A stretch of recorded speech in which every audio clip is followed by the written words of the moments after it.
నిన్న సాయంత్రం 4:30 గంటలకు ఈ ఘటన జరిగితే నిజంగా చంద్రబాబు నాయుడు గారు కూడా ఇదే జిల్లాలోనే 6:30 దాకా ఇక్కడే ఉన్నాడు.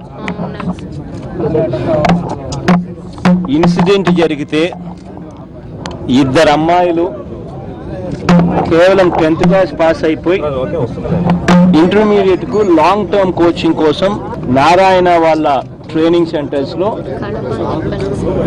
ట్రైనింగ్ తీసుకుంటూ 3 నెలలు ఇంటర్ ఫస్ట్ ఇయర్ 3 నెలల కింద ట్రైనింగ్ 3 నెలల కింద జాయిన్ అయ్యి ఆత్మహత్య చేసుకున్న పరిస్థితుల మధ్య చూస్తా ఉన్నాం. ఒకటి నాకు నిజంగా ఆశ్చర్యం, ఇదే నారాయణ కాలేజీలో తిరుపతిలో 2, చంద్రబాబు నాయుడు గారు ముఖ్యమంత్రి అయిన తర్వాత గత 15 నెలలుగా ఇదే నారాయణ కాలేజీలో చనిపోయిన ఆత్మహత్యలు చేసుకున్న పిల్లలు, చనిపోయిన పిల్లలు ఎంతమందో తెలుసా? తిరుపతిలో 2, అనంతపురం 1, నెల్లూరులో 4, కర్నూలులో 1, కడపలో 2, కృష్ణాలో 1, మొత్తం 11 మంది. నారాయణ కాలేజీలో 11 మంది చంద్రబాబు నాయుడు గారు ముఖ్యమంత్రి అయిన తర్వాత. మరి ఇంతమంది చనిపోతా ఉంటే 11 మంది పిల్లలు నారాయణ కాలేజీలో చనిపోతే ఈ 15 నెలల్లో 11 మంది చనిపోతే ఇదే చంద్రబాబు నాయుడు గారు ఎందుకు గమ్మనున్నారని అడుగుతా ఉన్నా. వేరే కాలేజీల్లోనే ఇదే మాదిరిగానే పిల్లలు పిట్టలు రాలినట్టుగా రాలిపోతే, ఇదే రకంగా చనిపోతే ముఖ్యమంత్రి అనే వ్యక్తి గమ్మనుంటాడా? ముఖ్యమంత్రి అనే వ్యక్తి గమ్మనే ఉంటాడా? ఇదే నారాయణ కాలేజీలో చంద్రబాబు నాయుడు గారికి భాగం ఉంది కాబట్టి ఏం జరిగినా కూడా చంద్రబాబు నాయుడు గారు చూన్నట్టు పోతాడు, పిల్లలేమో చనిపోయే పరిస్థితి వస్తూ ఉంది. అసలు నిన్న జరిగిన ఘటన ఎంత దారుణం అంటే 4:30కు ఘటన జరిగితే చంద్రబాబు నాయుడు గారు 6:30 దాకా కడప జిల్లాలో ఉన్నా కూడా కనీసం చంద్రబాబు నాయుడు గారు కనీసం ఆ పిల్లలను పలకరించడం కానీ, ఆ తల్లిదండ్రులకు ఓదార్చడం కానీ, ఆ కాలేజీల వైపు వెళ్ళడం కానీ ఏమీ చేయని పరిస్థితుల్లో చంద్రబాబు నాయుడు గారు వెళ్ళిపోయారు. చంద్రబాబు నాయుడు గారికి కూడా తెలియదా? మరి జిల్లాలో హెడ్ క్వార్టర్స్ లో ఇన్సిడెంట్ జరిగింది, అదే జిల్లా హెడ్ క్వార్టర్స్ లో చంద్రబాబు నాయుడు గారు రివ్యూ తీసుకుంటున్నాడు, అదే జిల్లా హెడ్ క్వార్టర్స్ లో చంద్రబాబు నాయుడు గారు ఉన్నారు. 4:30కి ఇన్సిడెంట్ జరిగితే ముఖ్యమంత్రి అనే వ్యక్తికి 6:30 దాకా తెలీదా? 6:30 దాకా చంద్రబాబు నాయుడు గారికి తెలియదు అని అంటే నమ్మాలనా? అయినా చంద్రబాబు నాయుడు గారు పట్టించుకోరు. ఇదే నారాయణ కాలేజీలో 15 నెలల్లో 11 మంది రాష్ట్ర వ్యాప్తంగా ఈ 13 జిల్లాల సీమాంధ్రాలను చనిపోతే కాలేజీలు మీద ఎటువంటి చర్యలు, యాక్షన్లు ఉండవు. పైగా అన్నిటికన్నా దారుణమైన విషయం ఏంటంటే నిన్న జరిగిన ఇన్సిడెంట్ లో ఈ 2 పిల్లలు 10th క్లాస్ పాస్ అయిపోయి 3 నెలలు కాల.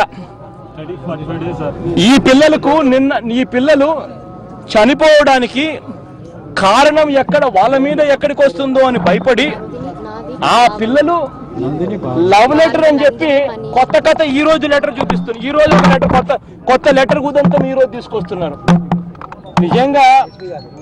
నిజంగా మీకు ఇదంతా బాబేమేనా అని అడుగుతా ఉన్నా. 10వ తరగతి పిల్లలను 10వ తరగతి పాస్ అయ్యి 3 నెలలు కాల అభం శుభం ఎరగని ఆ పిల్లల మీద అబాండాలు ఈ మాదిరిగా వేయడం ఎంత మటుకు ధర్మం అని అడుగుతా ఉన్నా. 10th క్లాస్ పిల్లలకు లవ్ అంట. ఏమన్నా మీరు బుద్ధుందా? ఏం మాట్లాడుతున్నారో అని అడుగుతా ఉన్నా నేను. ఏమైనా చెప్పాలన్నా, ఏదైనా మాట్లాడాలన్నా నిన్న లేని లవ్ లెటర్ ఈ రోజు కొత్తగా లవ్ లెటర్ సృష్టిస్తున్నారు. ఆత్మహత్య చేసుకున్నట్టు, దాంట్లో కాలేజీలకు ఎటువంటి సంబంధము లేదన్నట్టు మరో లెటర్ సృష్టించారు. ఆశ్చర్యం ఏంటంటే ఈ లెటర్లు ఏదైతే మాట్లాడుతున్నారో అవి ప్రెస్కు మాత్రమే వస్తాయి. చివరికి తల్లిదండ్రులకు కూడా లెటర్లు చూపించరు. వాళ్ళ రాసిన లెటర్లు అవునా కాదా అని కూడా ఒక్క చంద్రబాబు నాయుడు గారి ప్రభుత్వానికి మాత్రమే తెలుసది. అంటే వాళ్ళ మీద వాళ్ళు రాయని లెటర్లు సృష్టిస్తూ ఉన్నారు, వాళ్ళ మీద అబండాలు వేస్తూ ఉన్నారు. అన్నీ కలిపి లాస్ట్కు చేసేది ఏమిటి అని అంటే ఆ పిల్లల మీద నెపం నెట్టాలి, కాలేజీ యాజమాన్య నారాయణను కాపాడాలి. చివరికి పోస్ట్ మార్టం కూడా ఎంత దారుణంగా చేస్తున్నారనంటే వెళ్ళి డాక్టర్ని అడిగా అందరి ముందర సాక్షి చాలా మీడియా ఛానళ్ళు చూస్తూ ఉన్నాయి. డాక్టర్ని అడిగా, అయ్యా డాక్టర్ గారు ఉరి వేసుకోక ముందు చనిపోయారా, ఉరి వేసుకున్నాక చనిపోయారా అని అడిగా డాక్టర్ను. డాక్టర్ సమాధానం చెప్పలేకపోయాడు.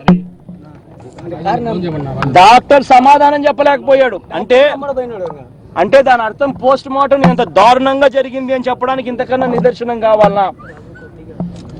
మనిషి చనిపోయి పోస్ట్ మార్టం కంప్లీట్ చేశారు. కంప్లీట్ చేసిన తర్వాత నేను పోయి పలకరించి అడిగితే, డాక్టర్ని అడిగితే, అందరు మీడియా సమక్షంలోనే అడిగితే, అయ్యా నాకు చిన్న డౌటు, అందరు అడుగుతా ఉన్నా, నేను మిమ్మల్ని అడుగుతా ఉన్నా, చనిపోయిన తర్వాత ఊరేసుకున్నారా పాపలు, లేదా ఊరి వేసుకొని చనిపోయారా అని చెప్పి అడిగితే సమాధానం రాలే డాక్టర్ల దగ్గర నుంచి.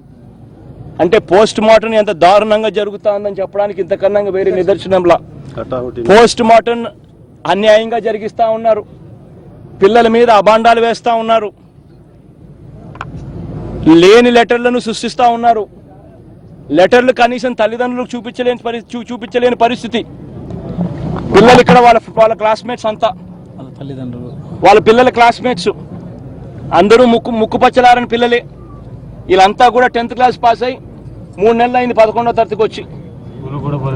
వీళ్ళందరినీ అడిగా, అమ్మ తిక్క మాటలు మాట్లాడుతూ ఉన్నారు, లవ్ అని ఇంకొకటని అంటే పాపం పిల్లోల దగ్గర నుంచి వచ్చే సమాధానం కూడా ఇంత అన్యాయం ఎక్కడన్నా ఉంటుందా అన్న, మేమంతా క్లాస్మేట్లమే కదా, మేమంతా కలిసికట్టుగా పెరిగిన వాళ్ళమే కదా,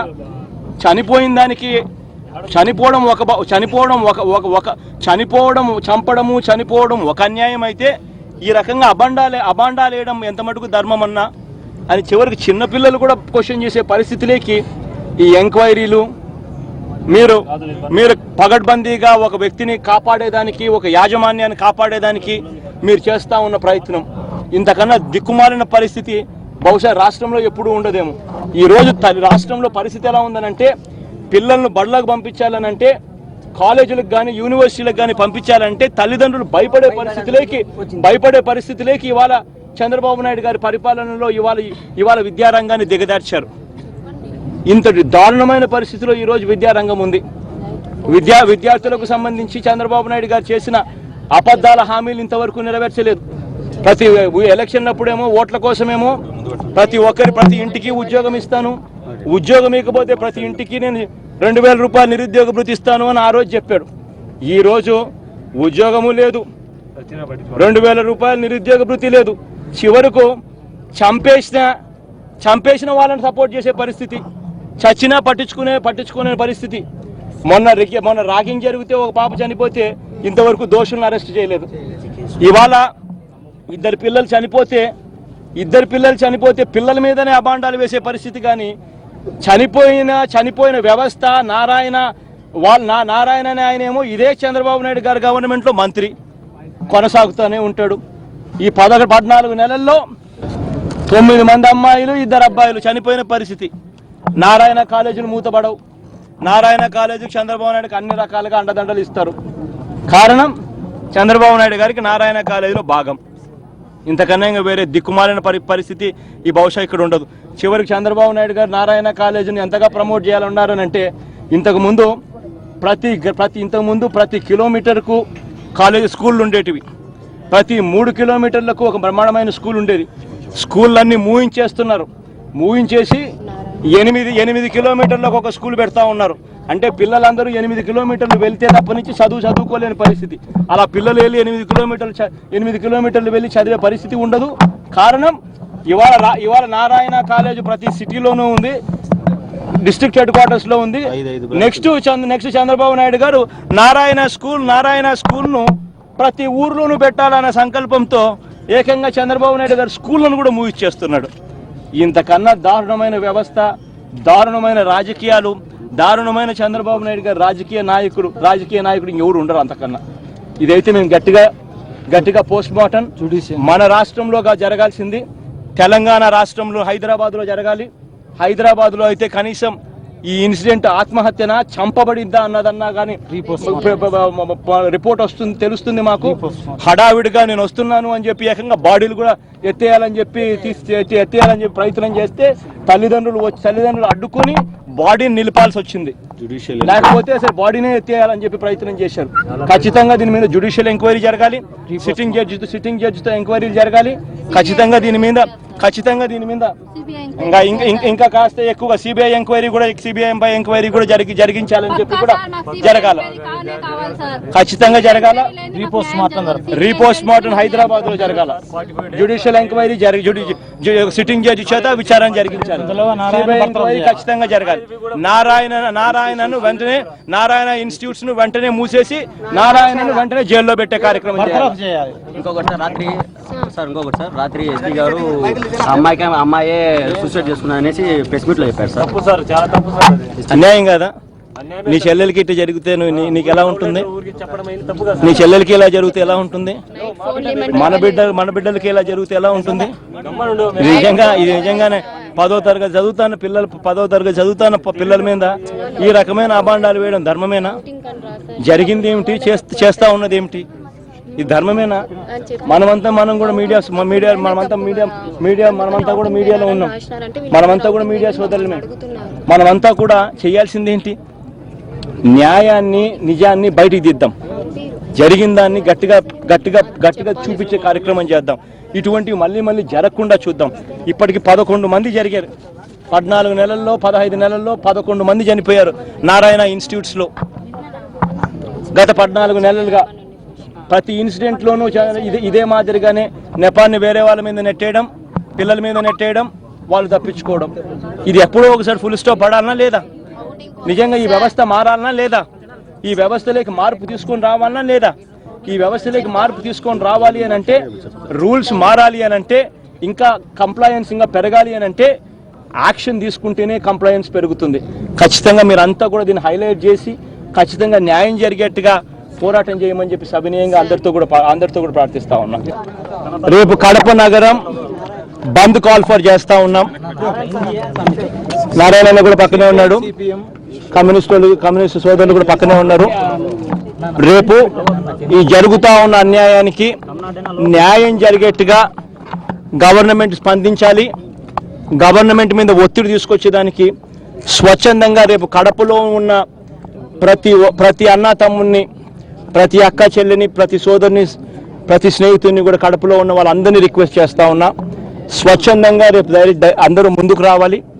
రేపు కడప టౌన్ బంద్ మనం పాటిస్తే కనీసం ఇవాళ జరిగిన ఇన్సిడెంట్లు రేపొద్దున మన చెల్లెళ్ళకి కానీ మన పిల్లలకు కానీ రేపొద్దున రాష్ట్ర వ్యాప్తంగా ఎక్కడ కూడా జరగకోకుండా ఉండే పరిస్థితి వస్తుంది. కాబట్టి ఖచ్చితంగా రేపు కడప బంద్ని కూడా కాల్ఫర్ చేస్తా ఉన్నాం. కడప నగరంలో వెంటనే బంద్ కాల్ఫర్ చేస్తా ఉన్నాం. ప్రిన్సిపల్ మీద కూడా వెంటనే యాక్షన్ తీసుకునే కార్యక్రమం కూడా చేయాలి.